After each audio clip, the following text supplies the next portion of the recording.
방송을 꽤나 많이 나왔는데요. 여러분들이 잘 아시는 생로병사, 그다음에 MBC 뉴스데스크 같은 경우 KBS 예술진흥원에서도 메디컬 트레이닝하고.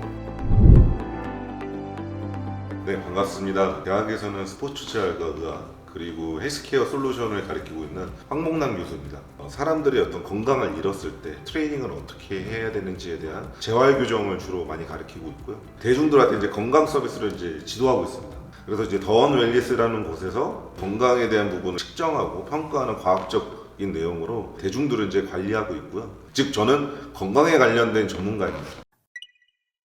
방송을 꽤나 많이 나왔는데요. 여러분들이 잘 아시는 생로병사에 이제 나왔는데, 생로병사에서 이야기했었던 건 혈관 건강에 대해서 되게 했었습니다. 그 다음에 이제 MBC 그 같은 경우에는 어떻게 케어해야 되는지에 대한 내용들을 얘기를 했고, 몸신 같은 경우에는 이제 골다공증. 골다공증이라는 건 뭐냐면 이제 뼈에 있는 이런 밀도가 약해져서 오는 질환을 어떻게 케어해야 하는지. 그리고 최근에는 이제 근소증이라고 해서 근육이 감소하면서 오는 노화 질환이거든요. 이 가속 노화가 왔을 때 첫 번째로 빠지는 게 근육이기 때문에 그런 부분들을 어떻게 정제해야 되는지에 대한 내용들을 얘기했습니다.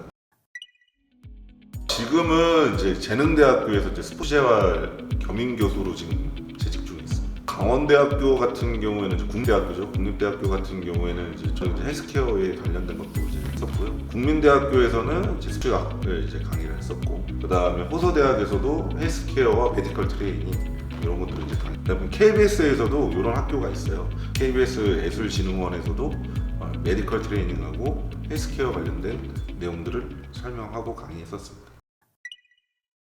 여러분들이 아는 피트니스 센터는 세 가지 정도가 있습니다. 첫 번째는 이제 병원에서 재활센터가 있을 거고요. 두 번째는 웰리스 센터 같은 게 있는데, 병원에서 이제 수술이나 어떤 통증이 있으면 운동하세요 라고 의사 선생님들이 말씀하시잖아요. 그걸 전문적으로 받는 센터가 있습니다. 그게 이제 저희라고 이제 생각하시면 되고요. 세 번째는 여러분들이 어디서나 볼 수 있는 헬스장 이라고 보시면 됩니다. 어깨 관절, 발목 관절, 무릎 관절 이렇게 수술을 하게 되면 신체가 굉장히 약해져 있지 않습니까? 그러면 이 사람들이 이제 사용 복귀해야 하는데, 그 복귀를 돕는 일들을 저희가 이제 운동 처방사들이 있어요. 그런 걸 했었고요. 그 전에는 이것보다 더 심한 사람들이 있죠. 누굴까요?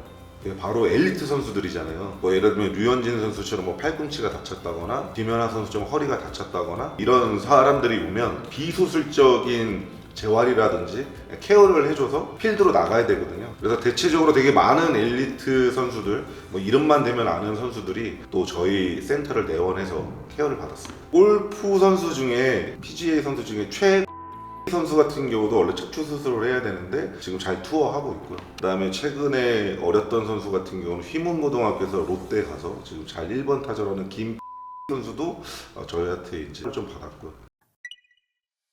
우리나라에서 안티에이징은 약간 미용에 가깝긴 합니다. 하지만 이것들을 이제 노화라는 측면을 봤을 때 굉장히 중요한 게, 저 같은 경우도 사실 30대 때 많은 사람들이 그렇겠지만은 너무 열심히 살았습니다. 거의 이제 잠을 줄여가면서 우선 수면 패턴이 무너졌겠죠. 학생들 4개에 있는 학교에 이제 강의도 나야 되고 거의 10개가 넘는 그 회사를 관리하며 내 고객들도 관리를 해야 되기 때문에 몸이 굉장히 안 좋아져서 체중이 한 130kg까지 불어났었어요. 그러니까 한마디로 얘기하면 아까 전에 얘기했들도 자기 관리를 하기 위해 누군가 의지를 해야 되는데 저는 좀 자만했던 것이었고요. 친한 내과 선생님한테 가서 봤더니 혈압이 190에 150까지 올라가는 상황이 연출이 됐었어요. 갑자기 팍 늙어져 버렸어요. 그래서 심지어 어떤 게 있었냐면, 계단 아시죠?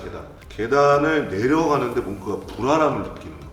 예전 같으면 그냥 쫙쫙쫙쫙 이렇게 내려갔었어야 되는데, 계단을 내려가는데 내가 이걸 잘 지지할까? 하다가 삐끗하면 어떠지? 왜냐면 이렇게 다리에 힘이 빠지니까 제가 봤었던 환자들의 모습을 제가 하고 있더라고요. 그렇게 한 2년을 살면서 건강이라고 하는 부분에 대해서 더 많은 것들을 느꼈던 것 같아요. 제가 그 약을 먹고 쇼크가 와가지고 운전 중에 쇼크 때문에 3중 추돌 사건이 난 적이 있었어요. 3중 추돌이니까 제 차 앞까지 제가 박았을 거 아니에요. 그분이 보니까 결혼한 지 한 1년밖에 안 된 새신랑인데 애가 이제 3개월밖에 안 됐던 분이었는데, 잘못하면 저는 그 사람을 이제 죽일 수도 있었고 사건이죠. 그래서 몸의 건강이라는 게 타인한테도 굉장히 나쁜 영향을 끼칠 수 있다는 것과 남성으로서의 여러 가지 기능들이 다 떨어져가지고 굉장히 고민이 많았었습니다. 좀 더 건강에 취약한 연령대에 있는 실버들에 되게 관심을 많이 갖게 됐어요. 그래서 안티에이징이란 건 뭐냐면, 이 신체 나이, 생체 나이를 계속해서 유지하거나 아니면 지금보다 더 업그레이드 시키는 것이라고 보실 수 있겠습니다.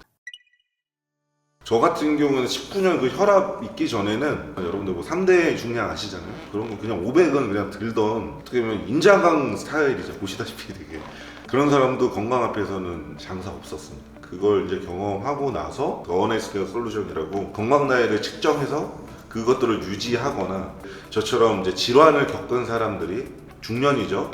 다시 삶으로 복귀할 수 있게끔 하는 시스템들과 그 측정 평가를 만들어야겠다. 그래서 그 이후에 그러니까 2021년 그쪽에 지금 집중을 하고 있습니다.